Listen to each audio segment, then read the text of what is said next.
My name is Pooja Sethi. I will be moderating tonight. Can we give them a huge round of applause? My goodness.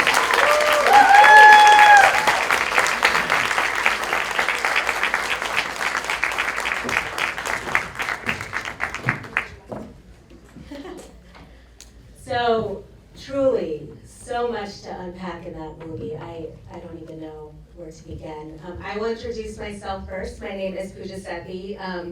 Thank you to Indie Meme for filming this. This was a wonderful movie. So I am actually, by trade, an immigration lawyer, and I have done a lot of work on immigration here in Texas. And I also work at the Texas State Capitol, and so we do a lot of immigration policy. And so for those of you who follow immigration in Texas and see it in the newspapers, you see that there's a lot of rhetoric around concertina wire at the borders and migrants who are crossing and what that looks like and what immigration looks like. And I am so grateful to you all for showing a different side of immigration. And then the other thing I will say that I'm grateful to is the fact that nobody or very few people talk about immigration from the Indian, South Asian perspective.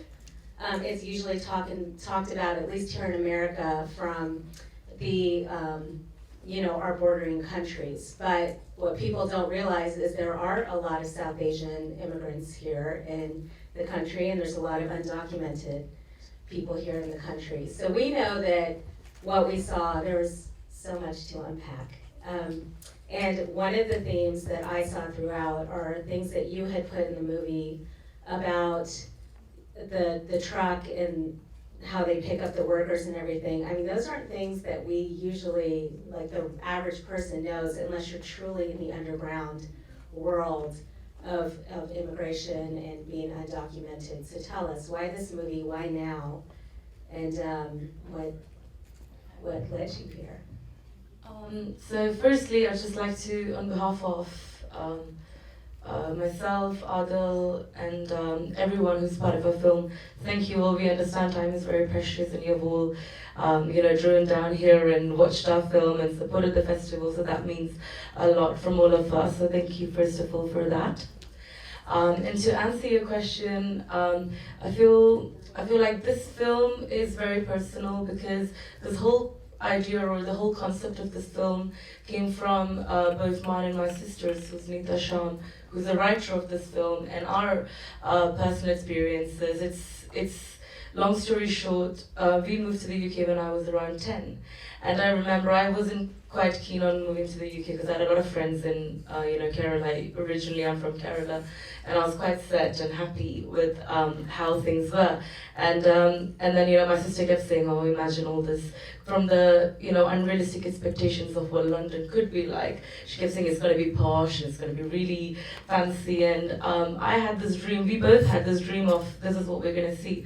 But instead, when we moved, we initially lived in a place called Southall, which is a very immigrant-centric place in London. It took me about 2-3 years until I saw the first non-Asian person in that town. And I felt like that's not something people usually talk about, that you think you're going to London, you're going to see a different part of the world. And I felt like my life in Kerala was just so much better.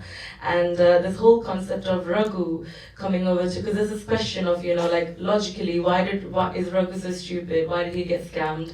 And that whole story came from my father's story, where he's a professor, but when he initially got a job, and that's why we all moved.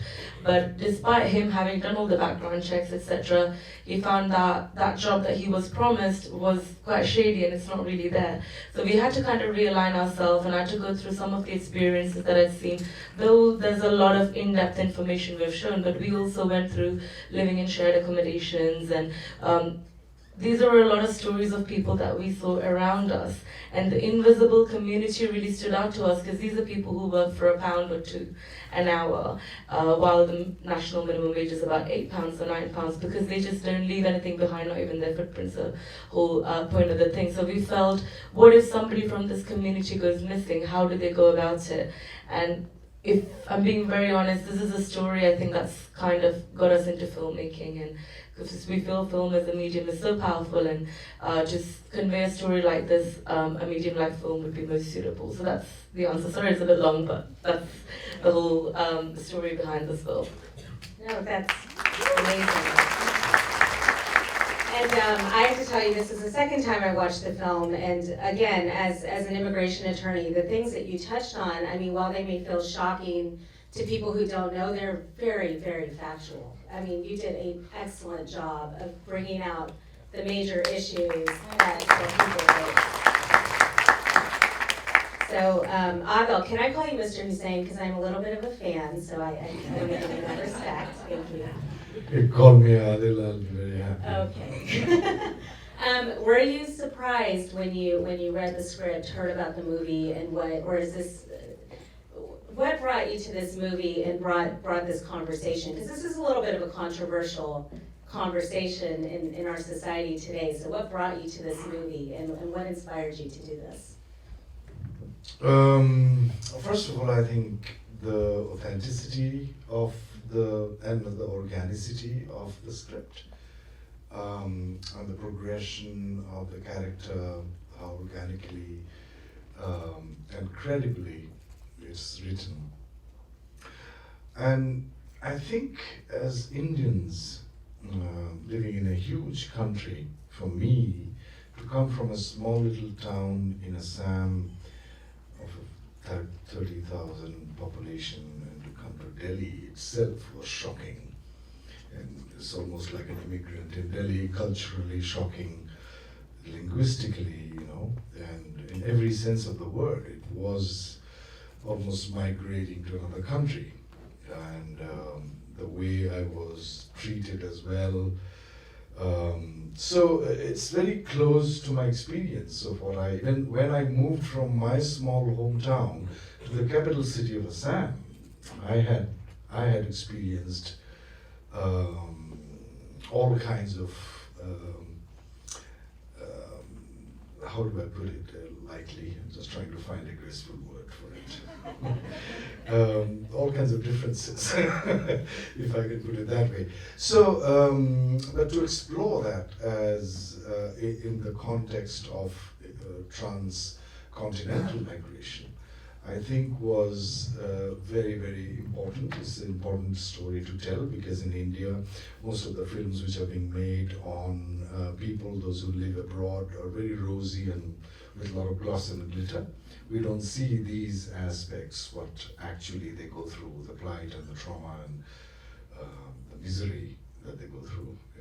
We don't know. And so it reminded me also of an incident that I was sitting in Dubai. There was a layover, 7 hours layover in Dubai in 1997. I was traveling from Amsterdam to New Delhi, and there was these two guys who were chatting with, amongst each other, and then I intervened and they told me they're going to Zambia. And from Zambia, they're going to jump the border to go to South Africa. And then they're going to marry a South African woman to get a South African passport and then come to the UK. That was in 97. So I was surprised. I asked them, how much did you pay for it? He said, oh, we paid 5 lakhs each. I said, I have maybe not even 50,000 in my pocket. And you had 10 lakhs, and why do you want to go to the UK? But they have their own dreams, and so this story, when Nathalia and Nita, both of them shared and narrated to me, I thought this is a very important story to tell to people in India and across the globe. Yeah, that intrigued me very much, and I thought that it was written very well, and I had a job to do, a tough one, and especially with the backache. So yes, I think that absolutely it was worthy, and it was worth my time completely. I do have to say, I think that we all are glad that you are feeling better and your back is better.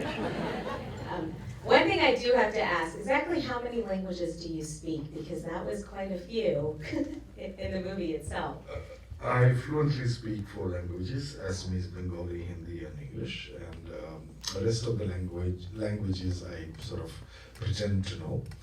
And I try my best. I had a knack for sounds. I was a mimicry actor when I was young, and I like listening to different accents and practiced a lot of accents. I used to mimic all these actors, Indian famous actors. So I have a knack for sort of, phonetics, and I was trained as well. So yeah. So Nathalia, are you going to solve the immigration crisis for the world? Or I'm just kidding. No. But truly, this, like I mentioned before, this is a controversial topic. It is something even in our community is hard for people to talk about. So what are you hoping that we take away from the movie? What conversations do you want us to be having from this? It's a tricky question because I don't think, I think the film talks for itself, because what people take away from the film, first, there's this barrier of whether they like the film or not. Second, what touched them the most. And third, if they relate to it, or if they know somebody who goes through that, or if they're in amusement of it or fascination of it. So I think it's very difficult for me to predict and hope that somebody feels a certain way. But the only thing I do, maybe a little wish or hope that I may have would be, like you rightfully said, it's not a topic that people usually discuss about, and it's really weird because even we recently had a screening at the BFI, and we had a lot of people who live in the UK who had come, and they were just very amused by the setting. So whatever you saw, we didn't, put on any set of all the alleys and all the, exterior shots that you saw are all just real location. We didn't even do any art to it. So, this was very surprising for people who live in literally the city to know that these areas exist, because they never went there, and it's a very immigrant centric, so people just stay away if you're doing a bit better off. So I'm just hoping that hopefully through this film more people are aware this happens, and for people who are living amongst people who are undocumented, for them to not be sympathetic but at least have some empathy, because in a world where things are going wrong, I think empathy can go a long way. And for people in India or from outside of UK or US, who are hoping to migrate over, because like I said earlier, somebody that, like my father, who went through a lot of research, and he came to the country and he didn't know, and like Raghu, he didn't know either. Just a very quick anecdote. While this footprint screenings were going on in India, we were in a taxi and we happened to be talking about some of the questions, myself and my friend. And the taxi driver turned around and said, "Oh, are you talking about UK? I'm planning to go next month." And he said something crazy like, it's a caring visa. I think he might have meant carer visa, but he's not too sure. And he said he's going to pay 15 lakh rupees, and he's going to get a visiting visa, and then he's going to go and he's going to get a caring visa. And it just really shocked me, and I just said to him, just pull over. And I literally had a 20-minute conversation, and then I was just like, yeah, and I said, there's no caring visa. And I said, there's no way that you can go in a visiting visa, and you're going to get transferred over. And then he said, oh, there's a lot of people in my locality, we're all planning to go on the caring visa. And that's one person, and this was 20 minutes of my Uber ride. And that really, I'm just hoping that, hopefully people see it and question their sources. I'm not saying that don't go abroad and this is what's going to happen if you migrate over. There are people who go the right way, like they come on site sometimes, they come on student visa and get a job. There are so many prosperous ways to do it. But especially when people are vulnerable and it's life or death, it's like Raghu, he just had to move over. Sometimes you feel like, okay, I'm going to risk it all because I'm going to make it out of to be a millionaire or come out of the mess, but it can really screw you over, like how it happened to Mira. She thought, okay, I'm probably going to get 10K for sleeping with this guy one night, but he had other plans to take her organs and whatnot. So it's not always that easy. So hopefully people can just think about it once, and that would be the little hope. Maybe it's a big hope, but let's see.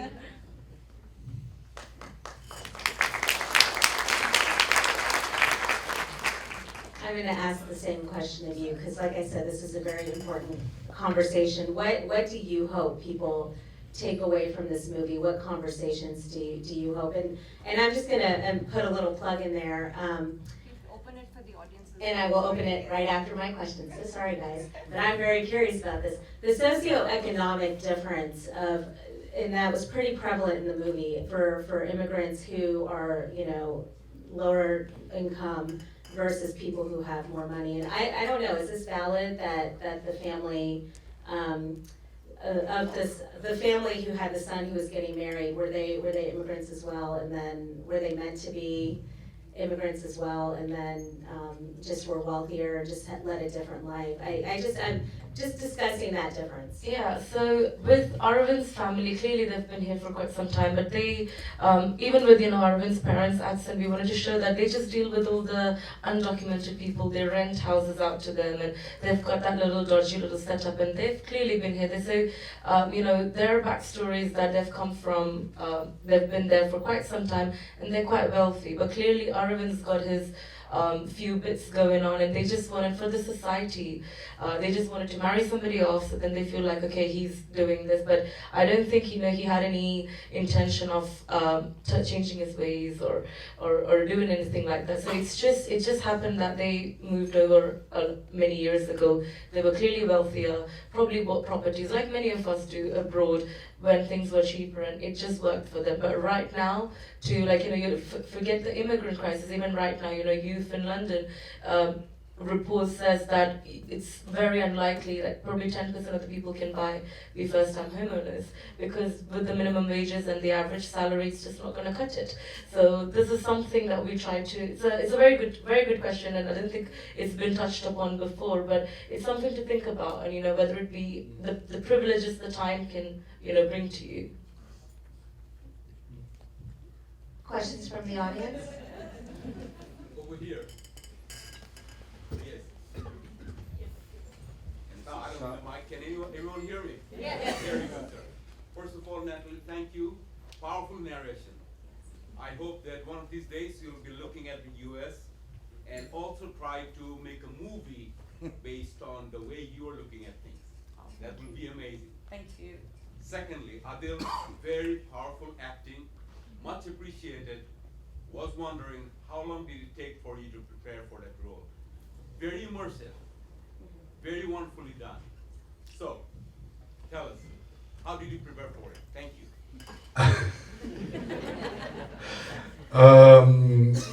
I prepared for it since last 40 years. Because, you know, all the experiences, all the training by my amazing teachers, life experiences, as well as very formal methodical training, as well as the wonderful writing by Nita and direction. To be honest, I'm honest, but I'm trying to find a word which is a shorter answer, is that once you read a script and you have practiced empathy actively, consciously in your life as a person, and you are not practicing something which is selfishly is me, but the other is way more important quite often if I practice that way in life. I think it is easier, not easy, but it's easier to feel the other, and when the script is written with the strength of truth in the script itself, because it comes the incidents which have been taken from life, those support a lot to the actor. It supports the actor a lot to sort of fit into the patra. So when I say patra, it's the role that you're playing. So yeah, it's a lot of things are from my experiences as well as her contribution. I hope I have answered that question. Thank you. Okay, any other questions?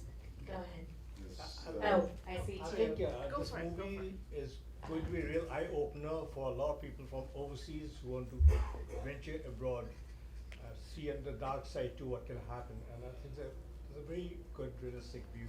I think a lot of people can learn from that. Thank you. We have another fan of the movie who thinks that this is a very realistic, wonderful. Thank you. There's a person here. We have two, so we'll do one and then two. Thank you. I just wanted to say thank you, first of all. What an incredible movie, and my only thought watching was there but for the grace of God, you know. We're all so fortunate here, I think all of us sitting here in the theater.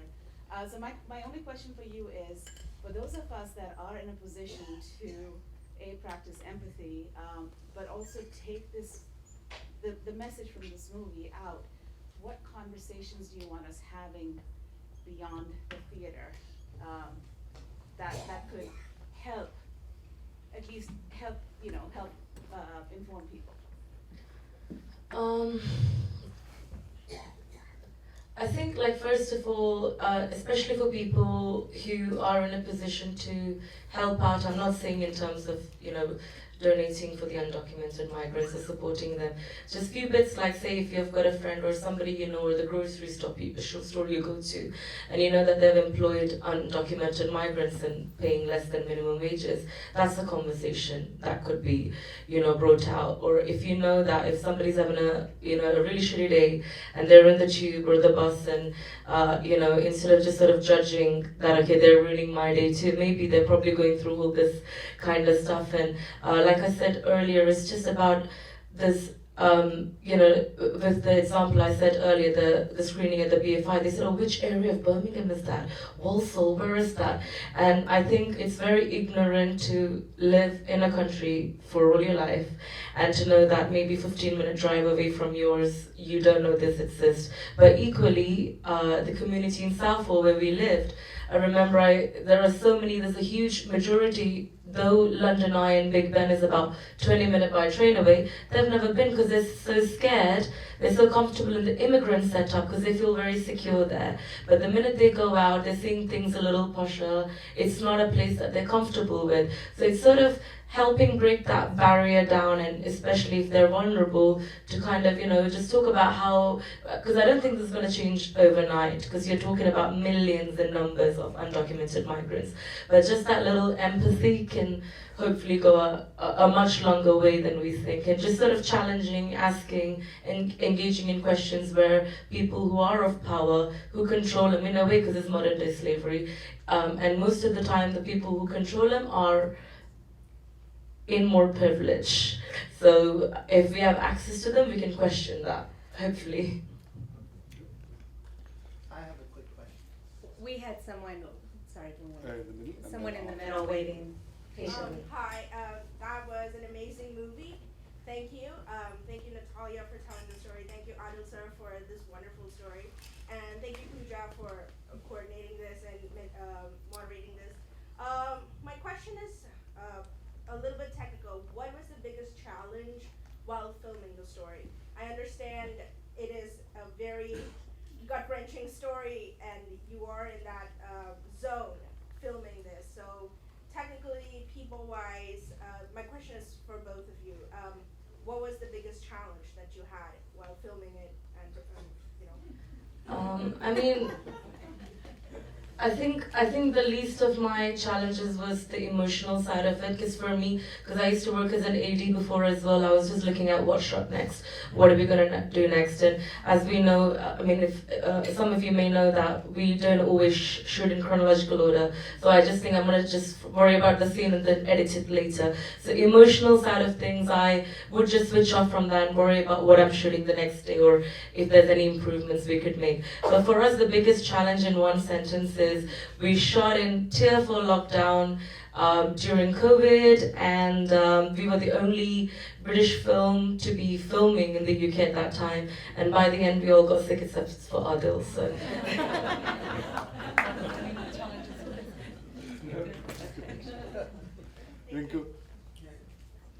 Thank you, Nathalia. Thanks, Adil. This was fantastic. Of course, the topic here rings close to us, most of us here, right? I have a question for Adil here. So, the two questions actually. One is the limp that you had in this movie. You also had it in Life of Pi. So, is this something that comes naturally to you?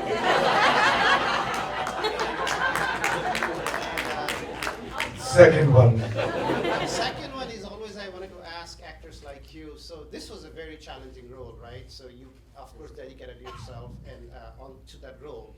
And things come naturally to you, but did you have other movies going on the same time, or this was like sometimes in a challenging role like this, you dedicate yourself to this one entire thing where you finish it off and then start another movie, or was there something else that you're working parallelly, which makes it more compounding in a difficult sense? So those are two. No, I generally never do two movies at the same time. Those were the practices in old days. Like an actor would go from one set to the other, in India especially. No, so this was, I had around 2 months, I guess, before I met you, when you had 2-3 months, I guess. Yeah, so I had a fair amount of time, and thank God for that. Rarely did you, in Indian filmmaking culture, you rarely get a script a month in advance if you're lucky. But I had it 2 months. You were in ready for advance. 10 years almost. That's right. And I was ready for 40 years, as I said. Yep. That's all I guess. We have time for one more question. Yes, please. Adil, really wonderful. Really enjoyed it. If you haven't watched America and Parched, phenomenal films as well with Adil, two of my favorites I've seen in a while. Really, specifically, Pooja, I wanted to mention that what you mentioned about the immigration issues here in the state. There's some parking lots that you can go to, and people will show up asking for jobs, like you were showing in the parking lot. So we do have some of that going on. You know, hopefully it's not as nefarious as it's shown in the film, but it's quite emotional to actually observe that in person. And actually, my question was for Nathalia. Really beautiful work that you've done, and I'm just kind of excited to see what's next. Hopefully more movies. And I think one of the biggest things I've learned from this film is to take every day at a time.